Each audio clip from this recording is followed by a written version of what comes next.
करने से मैं डरता नहीं हूं भाइयों, क्योंकि मुझे गरीब के लिए जीना है, गरीब के लिए जूझना है। इस देश में 50 साल से गरीबी के नारे सुने हैं। मैं तो इसलिए कर रहा हूं कि मैं गरीबी में पैदा हुआ हूं। गरीबों के लिए कुछ करना, उनकी जिंदगी में बदलाव लाना, इसका मैंने बीड़ा उठाया है। साथियों नमस्कार, मैं हूं नीरज पटेल और आप देख रहे हैं नेशनल जनमत। रेलवे ट्रैक पर पड़ी हुई मजदूरों की ये रोटियां और खून से लथपथ लाशों को देखकर भी अगर आपका दिल नहीं पसीजता है तो माफ करिएगा, आप अब इंसान कहलाने के हकदार नहीं हैं। आपके अंदर की इंसानियत केवल एक पार्टी, एक व्यक्ति और एक विचारधारा की गुलाम हो चुकी है। इसलिए अपने स्वार्थ की पूर्ति के लिए आप मानवता को पूरी तरह त्याग चुके हैं। औरंगाबाद में 16 मजदूरों की जो ट्रेन से कटकर मौत हुई, मैं उस पर बात करूंगा, लेकिन उससे जुड़ी हुई दो अन्य खबरों पर भी बात करता हूं, क्योंकि ये तीनों खबरें आपको बताएंगी कि भारत में गरीबों और मजदूरों की क्या स्थिति है। सुप्रीम कोर्ट के एक जस्टिस हैं दीपक गुप्ता, जिनका कल ही रिटायरमेंट हुआ है। रिटायरमेंट के समय इन्होंने कहा कि अमीरों की मुट्ठी में कैद है कानून और न्याय व्यवस्था। तीसरी खबर पर मैं बात करूंगा, स्विट्जरलैंड में एक स्कूल है ली रोजी स्कूल, जिसको विश्व का सबसे महंगा स्कूल माना जाता है। भारतीय मूल के एक खरबपति हैं पंकज ओसवाल, इनकी बेटी इसी स्कूल में पढ़ा करती थी, लेकिन वो अवसाद में चली गई। वजह यह थी कि उसको उसके क्लास के लोग, क्योंकि 56 देशों के तमाम सारे रईसजादे, राजा महारानियों के बेटे उसमें पढ़ा करते हैं, वो लोग उसको इंडियंस कह करके, भारतीय कह करके चिढ़ाते थे। इस वजह से वो लड़की अवसाद में चली गई। अब बात करते हैं जस्टिस दीपक गुप्ता के बयान की। उन्होंने कहा कि अमीरों की मुट्ठी में कैद है कानून और न्याय व्यवस्था। जज साहब, अकेली कानून और न्याय व्यवस्था ही नहीं, बल्कि शासन प्रशासन और सत्ता में बैठे हुए लोग भी अमीरों की मुट्ठी के गुलाम बन चुके हैं। यही वजह है कि चाहे सुप्रीम कोर्ट हो, चाहे शासन प्रशासन हो, चाहे विभिन्न सरकारें, कोई भी इस समय मजदूरों की समस्याएं न सुन रहा है न समझ रहा। अब बात उस खबर की जिस खबर को लेकर के मोदी सरकार, शिवराज सिंह चौहान सरकार और गोदी मीडिया घड़ियाली आंसू बहा रहा है। खबर यह है कि महाराष्ट्र के औरंगाबाद में अपने घर जाने के लिए निकले तमाम मजदूरों को थकावट के कारण नींद आ गई और वो रेलवे ट्रैक पर ही सो गए। सुबह 4 बजे के लगभग एक मालगाड़ी वहां से गुजरी और उसने 16 मजदूरों को रौंद दिया। रेलवे ट्रैक पर बिखरा हुआ सामान और रोटियां उस दर्दनाक दास्तान को बयां कर रहे हैं कि किस आस में मजदूर अपने घरों से निकले होंगे। सबसे पहला सवाल तो ये, तमाम सारे आरोप प्रत्यारोप के बीच में आखिर इन सारी घटनाओं का गुनहगार कौन है? एक साथ 16 मजदूरों की मौत हो गई तो प्रधानमंत्री नरेंद्र मोदी ने भी ट्वीट कर दिया, शिवराज सिंह चौहान और महाराष्ट्र के मुख्यमंत्री उद्धव ठाकरे ने भी कहा कि हम मृतकों के परिवारों को 5-5 लाख रुपए देंगे। लेकिन सवाल ये कि तमाम सारे वो मजदूर जो साइकिल से यात्रा करते हुए, पैदल निकलते हुए हार्ट अटैक के कारण या अन्य दुर्घटनाओं में मारे गए, उनकी मौत का असली गुनहगार और जिम्मेदार कौन है? उनकी राज्य सरकारें, जिन्होंने उन मजदूरों से फॉर्म भी भरवा लिए, रजिस्ट्रेशन भी करवा लिया, लेकिन किसी भी मजदूर को यह नहीं बताया कि आखिर हम तुम्हें घर लेकर के कब जाएंगे। मैं नेशनल जनमत के माध्यम से लगातार इस बात पर सवाल उठाता रहा हूं कि भले ही आप मजदूरों को 7 दिन बाद का समय दीजिए, 10 दिन बाद का समय दीजिए, लेकिन झुंझुना मत पकड़ाइए। मजदूरों को जब रजिस्ट्रेशन करवाए 7 या 8 दिन से ज्यादा बीत रहे हैं, लेकिन उनको यह पता नहीं चल पाता कि मेरे लिए ट्रेन कब आएगी, मुझे किस बस से जाना होगा, कब जाना होगा। उनके लिए एक एक मिनट वहां फंसे होना भारी पड़ रहा है। इसी वजह से ये मजदूर अपने घर जाने की आस में पैदल ही निकल जा रहे हैं। उत्तर प्रदेश के मुख्यमंत्री समेत तमाम सारे मुख्यमंत्री और प्रधानमंत्री नरेंद्र मोदी लगातार ये दिखावे वाली अपील कर रहे हैं कि मजदूरों को हम सकुशल घर वापस लाएंगे। मेरा उनसे अनुरोध है कि वो पैदल ना निकलें। लेकिन मुख्यमंत्री जी, प्रधानमंत्री जी, यही बड़ा सवाल है, आखिर वो लोग कब तक धैर्य रखें, कब तक अपने घर जाने के लिए पैदल ना निकलें? क्योंकि आपकी तरफ से ना उनका फोन रिसीव होता है, ना उनको बताया जाता है कि उनको अपने घर कब तक पहुंचाया जाएगा। 8 मई को अकेले 16 मजदूरों की औरंगाबाद में मौत ही नहीं हुई। इसके अलावा मध्य प्रदेश के राजगढ़ से खबर आई कि उदन खेड़ी एक टोल टैक्स है, उसके पास गुजरात के पालघर से पैदल आ रहे मजदूरों के जत्थे में से एक मजदूर श्रीकांत साहनी की मौत हो गई। दतिया में, मध्य प्रदेश में ही झांसी बॉर्डर के पास सिकंदरा बैरियर पर महाराष्ट्र की बोरीवली से पैदल चल के आए उत्तर प्रदेश के सिद्धार्थनगर निवासी एक मजदूर की मौत हो गई। 8 मई की खबर, महाराष्ट्र से ट्रक में छिपकर उत्तर प्रदेश आ रहे 24 मजदूरों का झांसी के पास एक्सीडेंट हो गया। 20 बुरी तरीके से घायल हो गए। छतरपुर के रहने वाले मजदूर उत्तर प्रदेश के मथुरा से निकले थे। 7 मजदूरों की मौत हो गई। ये खबर 8 मई से पहले की है। 27 मार्च को हैदराबाद में 8 प्रवासी मजदूरों की मौत हो गई। 1 अप्रैल को हरियाणा के गुरुग्राम में 5 मजदूरों की मौत। 28 मार्च को बिहार के भागलपुर में 4 मजदूरों की मौत। 28 मार्च को गुजरात के बापी में 2 मजदूरों की मौत। 29 मार्च को हरियाणा के कुंडली मानेसर पलवल एक्सप्रेस पर 4 मजदूरों की मौत।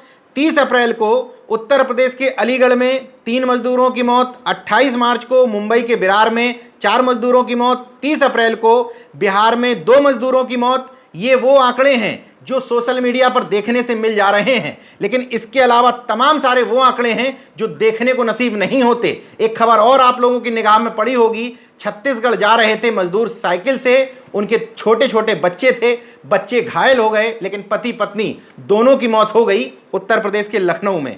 इसके अलावा शोधकर्ताओं का एक ग्रुप है जिसमें पब्लिक इंटरेस्ट टेक्नोलॉजिस्ट, सामाजिक कार्यकर्ता और चुनिंदा प्रोफेसर जुड़े हुए हैं। इन लोगों ने एक सर्वे किया और सर्वे में बताया कि 19 मार्च से लेकर 2 मई के बीच 338 मौतें इसी लॉकडाउन के कारण हुई है। अगर विभिन्न इन रिपोर्ट्स को देखा जाए तो तकरीबन 500 लोगों की मौत अकेलेपन, भूख, आर्थिक तंगी, सड़क दुर्घटनाओं और पैदल चलने के कारण हुई है। अगर पूरे देश का आंकड़ा देखा जाए तो कोरोना से मरने वालों की संख्या 1895 है। इन दोनों आंकड़ों की अगर हम तुलना करते हैं तो देश में जितनी मौतें कोरोना संक्रमण के कारण हुई है उसमें से 27% से ज्यादा मौतें मजदूरों की सड़क दुर्घटनाओं या अन्य किसी कारण से हो चुकी है। तो सवाल फिर से वही उठता है कि कोरोना के संक्रमण के कारण मजदूरों की मौत की खबरें इक्का दुक्का ही आपको सुनने को मिली होंगी, लेकिन उस कोरोना संक्रमण से बचाने के चक्कर में आपने सैकड़ों मजदूरों को काल के गाल में समा दिया, इसलिए क्योंकि उनको आपने अपने घर से दूर रखा, उनकी रोजी रोटी छीन ली, उनके पास ठीक ढंग से खाना भी नहीं पहुंच पा रहा था। अपनी किरकिरी और वोट बैंक बचाने के लिए जब आपने उन मजदूरों को भरोसा दिलाया कि अब हम आपको आपके घर तक पहुंचा देंगे, अभी भी आप तारीख नहीं बता पा रहे हैं, समय नहीं बता पा रहे हैं कि आखिर उन मजदूरों को कितने दिन बाद जहां वो फंसे हुए हैं वहां से उनके घर तक लाया जाएगा। ये गोदी मीडिया के लोग जो तमाम सारे कनेक्शन से जोड़ जोड़ करके पाकिस्तान और चीन की बात करते हैं, इन गोदी मीडिया के लोगों को दिमाग में ये आइडिया क्यों नहीं आया कि ट्रंप फरवरी में जिन 3 शहरों में गए उन 3 शहरों में कोरोना वायरस का संक्रमण सबसे ज्यादा है। एक एंगल तो ढूंढ लेते, भले ये बेवकूफी का एंगल है, तो गोदी मीडिया कौन से समझदारी के विषयों पर चर्चा कराती है? जब बेवकूफी के विषयों पर चर्चा करानी है तो इस विषय पर भी चर्चा करा लीजिए, लेकिन शायद आपकी हिम्मत नहीं है। लेकिन मैं बता देता हूं, ट्रंप फरवरी में 3 शहरों में गए थे। अहमदाबाद, जहां इस समय 4500 से ज्यादा कोरोना संक्रमित मरीज हैं। 4500 वो आंकड़ा है जितना आंकड़ा भारत के तमाम सारे राज्यों में भी नहीं है। दिल्ली गए हुए थे, दिल्ली में 4900 से ज्यादा केस रजिस्टर किए गए हैं। आगरा गए थे, आगरा में उत्तर प्रदेश में सबसे ज्यादा केस आगरा में ही हैं, जहां 700 से ज्यादा मरीज कोरोना संक्रमित हैं। तो एक एंगल क्यों नहीं बनता है? क्यों नहीं यह सोचा जा सकता है कि वो अमेरिका जहां सबसे ज्यादा संक्रमण के मामले बढ़ते चले जा रहे हैं, ट्रंप उस अमेरिका को जिसको विश्व की सबसे बड़ी महाशक्ति माना जाता है, वहां पर कोरोना का संक्रमण रोक नहीं पा रहे हैं। उस अमेरिका के लोग अगर भारत आए थे फरवरी में, जिस समय कोरोना का संक्रमण बढ़ रहा था, तो क्यों नहीं इस एंगल से सोचने की जरूरत है। लेकिन गोदी मीडिया की हिम्मत नहीं है, क्योंकि ट्रंप अकेले नहीं आए थे, उनके साथ इन गोदी मीडिया के पप्पा भी आए थे। इन तमाम सारे मजदूरों की मौत का गुनहगार जितना सत्ता पक्ष और गोदी मीडिया है उतना ही विपक्ष है। इस समय तो आप लोगों के पास बहाना है कि देश में लॉकडाउन की स्थिति चल रही है, ऐसे में हम बाहर कैसे निकल सकते हैं। लेकिन जिस समय देश में लॉकडाउन की स्थिति नहीं थी, उस समय में भी आप लोग अपने घरों में लॉकडाउन बनाए हुए थे, क्योंकि विपक्ष से जुड़े हुए तमाम सारे नेताओं ने सड़कों पर उतरना बंद कर दिया है। मजदूरों की समस्याओं के लिए तो उतर ही नहीं सकते। अब चूंकि 16 मजदूरों की मौत की खबर आई, मीडिया ने भी इस खबर को दिखाना शुरू किया, तो तमाम सारे विपक्षी दलों के नेताओं ने ट्वीट करके अपना काम चला लिया और इसकी कड़े शब्दों में निंदा कर दी। कम से कम सोनिया गांधी और तेजस्वी यादव ने तो अपनी तरफ से मजदूरों के टिकट का पैसा देने का ऑफर दे दिया था, लेकिन बाकी विपक्षी दलों की क्या आपकी जिम्मेदारी केवल ट्विटर तक सीमित रहने की है? यही वजह है कि सरकार लगातार तानाशाही और तानाशाही बनती चली जा रही है। यही वजह है कि आप लोगों के पुरजोर विरोध न करने की वजह से तमाम सारी सरकारों ने बड़ी खामोशी के साथ मजदूरों के अधिकारों और हितों की रक्षा के लिए जो श्रम कानून बने थे उनमें संशोधन कर दिया और इतनी ज्यादा ढील दे दी कि 1000 दिन यानी कि तकरीबन 3 साल तक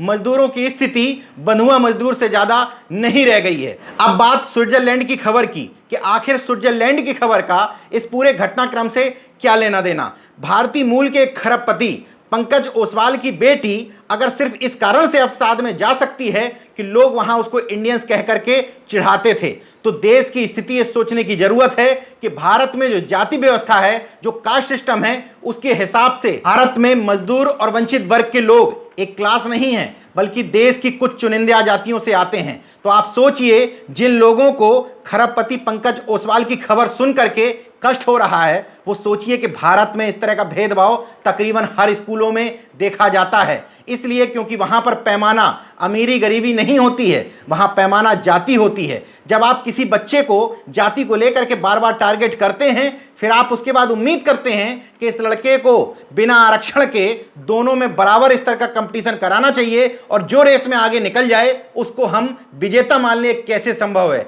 इसलिए क्योंकि इस देश में जन्म होते ही एक बच्चे के अंदर कॉन्फिडेंस बिल्डअप हो जाता है और दूसरे बच्चे को लगातार स्कूल के गुरजन से लेकर के तमाम सारे लोग डिमोरलाइज करते रहते हैं। यही वजह है कि बाबा साहब भीमराव अंबेडकर और तमाम सारे लोगों ने, जिन लोगों ने उस समय संविधान की परिकल्पना तैयार की थी, उन लोगों ने सोचा था कि देश में कुछ तबका ऐसा है जिसके पास पर्याप्त संसाधन मौजूद नहीं है, इसलिए इस तबके को बराबरी पर लाने के लिए आरक्षण की व्यवस्था लागू की गई थी। लेकिन आज के दौर में सुप्रीम कोर्ट से लेकर के तमाम सारी सरकारें कोरोना काल में भी अपनी नीयत से बाज नहीं आ रही हैं और कोरोना काल में भी धीरे धीरे उनको मजबूती देने, आरक्षण को खत्म करने की साजिश कर रही हैं। देखते रहिए नेशनल जनमत, जागरूक और सजग बने रहिए। मैं इसी तरीके से तमाम सारे मुद्दे आपके सामने लेकर के आता रहूंगा।